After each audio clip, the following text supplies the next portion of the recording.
नरमी जैसे ही सुबह सुबह घर के बाहर कदम रखती है, उसे एक सफेद गाय दरवाजे पर खड़ी नजर आती है। वो उसे गौर से देखती है और सोचती है, आजकल बहुत सी गायें घूमती फिरती हैं, ये भी उनमें से एक होगी। गाय नरमी को गहरी नजरों से देखने लगती है। नरमी को ऐसा महसूस होता है जैसे शायद वो प्यासी है, इसलिए वो एक बाल्टी में पानी लेकर आती है। गाय पानी तो पी लेती है, मगर वहां से हटने का नाम नहीं लेती। नरमी का शौहर राकेश बाहर आता है। क्या हुआ? क्या बात है? मैंने उसे पानी पिलाया, मगर ये यहाँ से जाने का नाम ही नहीं ले रही। ऐसा लगता है कि उसे हमारे घर की दहलीज पसंद आ गई है। ये कहीं और न जाकर हमारे यहाँ आकर रख गई है। दिद्दी गाय है, कुछ देर बाद खुद ही चली जाएगी। नरमी के जहन में कई ख्यालात आने लगते हैं, मगर वो मजीद कुछ कहे बगैर घर के अंदर चली जाती है। कुछ देर बाद नरमी का छोटा बेटा आलोक घर के बाहर निकल आता है। नरमी को बाहर शोर सुनाई देता है। वो बाहर देखती है तो बहुत से जानवर दौड़ रहे होते हैं। इसी दौरान वो सफेद गाय वहीं खड़ी नजर आती है। आलोक की रोने की आवाज आती है। नरमी भाग कर देखती है तो वही गाय आलोक को अपने चारों पैरों के दरमियान रखकर उसकी हिफाजत कर रही होती है। नरमी के पहुंचने तक बाकी तमाम गायें जा चुकी होती हैं। सफेद गाय धीरे से एक तरफ चली जाती है। नरमी दौड़कर अपने बच्चे आलोक को उठा लेती है। तब तक राकेश भी बाहर आ जाता है। नरमी कहती है, ये गाय आलोक को बचा न लेती तो इन भागते जानवरों में जाने किया हो जाता। फिर वो देखकर कहता है, नरमी, तुम्हें तो पता है कि हमारे हालात अच्छे नहीं हैं। उसके चारे का इंतजाम कैसे होगा? नरमी मुस्कुराकर कहती है, मैं उसे खुद घास खुला दूंगी और आसपास चरने के लिए छोड़ दिया करूंगी। नरमी की जिद के आगे राकेश मान जाता है। नरमी उसके खाने पीने का बंदोबस्त करती है और उसका नाम नंदनी रख देती है। नंदनी के आते ही उनके घर में खुशियां आने लगती हैं। राकेश को लॉटरी में 10 लाख रुपए का पहला इनाम मिल जाता है। सब खुशी के मारे झूमने लगते हैं। उनकी जिंदगी मुकम्मल तौर पर बदल जाती है।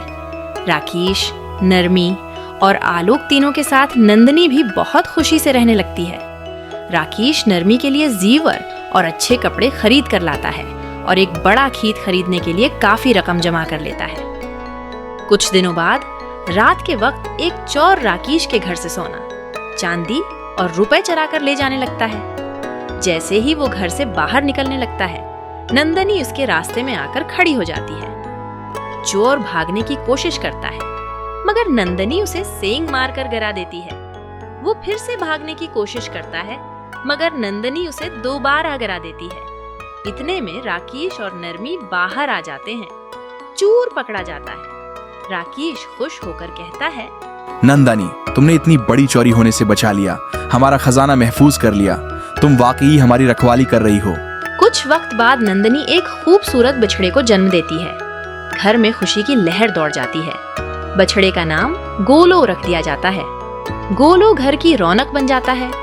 नंदनी के दूध से राकेश के घर में वाफिर मिकदार में दूध, दही और घी होने लगता है। 1 साल गुजर जाता है। एक दिन राकेश नंदनी को चराने के लिए जंगल ले जाता है।